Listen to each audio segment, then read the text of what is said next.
I think it's important to understand that we are the host country for the International Criminal Court, the ICC, and also of several other important institutions of international law, for example, the International Court of Justice, the International Criminal Tribunal for the former Yugoslavia, and others. And we take our role as host country very seriously indeed.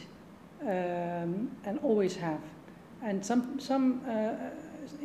many actually refer to The Hague as the capital of international law.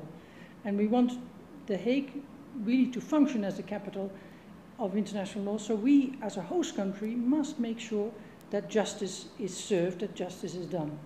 So when it comes to issues like issuing visa, we're very keen to make sure that everyone who has any business with the court can actually go there and go as quickly as possible. And this is, you know, all sides, whether it's someone who's involved with prosecution, whether it's someone involved with defense, whether these are people that are dealing with witness protection, whether these are people that are dealing with victims. Later on, you know, in later stages when it comes to trials, whether these are family members who actually want to go there, family members of victims or family members of accused. All of these people are important because all of them are part of a whole process of seeing justice done, due process. So, you know, we have our regular procedures for visa applications. And these normally take 2 to 3 working days. It depends, but mostly it's 2 to 3 working days. If we know that someone has an appointment with the ICC, we can actually really try to speed it up the best we can, and that's what we do. Because we, as I said, you know, we truly want to facilitate the proper functioning of the court. So I think there has been a real misunderstanding. We never denied visa to anyone, certainly not to lawyers who have legitimate business there. But there are certain procedures and lead times that have to be taken into account. In this case, visa applications were received here fairly late on Thursday afternoon. And so one day was not enough for us. We could not issue them by Friday. But by Monday morning, we were ready to issue them. But by then, I think perhaps the lawyers no longer needed them because they did not come back to us on Monday morning before they went public and asked us, well, are the visa ready now? Well, we were ready to issue them at that time. So I think there's a misunderstanding. I think that's unfortunate because it gives the impression that one way or another we were using our relationship with the court or you know, our visa issuing system as a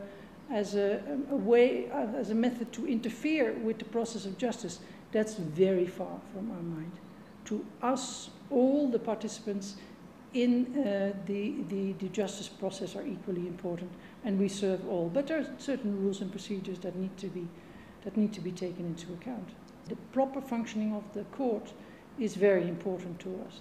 And you know, we've had the International Criminal Court in The Hague for quite a few years now. We've had quite a lot of experience with it, and it's never really caused problems. But I myself was a bit disappointed and surprised that you know, allegations were made as if we were trying to influence the process of justice. That's not at all the case.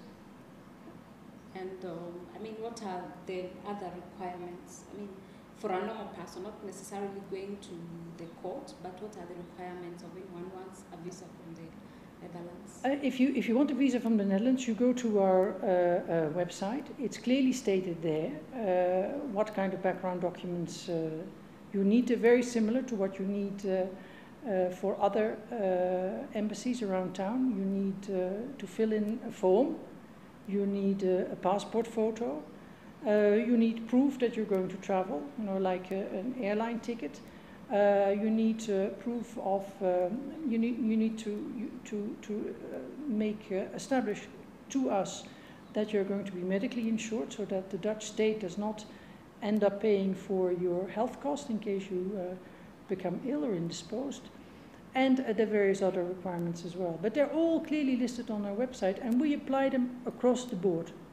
We don't make exceptions. We treat everyone in exactly the same manner. And if on top of that you have an appointment with one of the institutions of international law in The Hague, including the ICC, we really do our best to expedite it.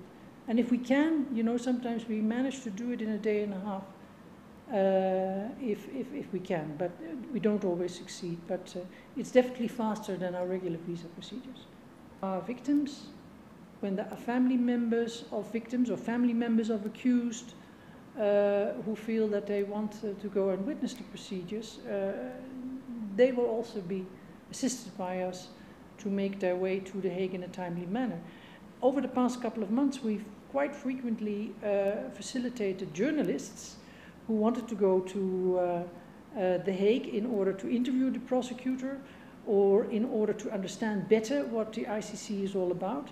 We've given them all visas, and they've gone, they've come back, and they have really, I think, helped to create a better understanding about Kenyans, what the court is all about. That's also important to us.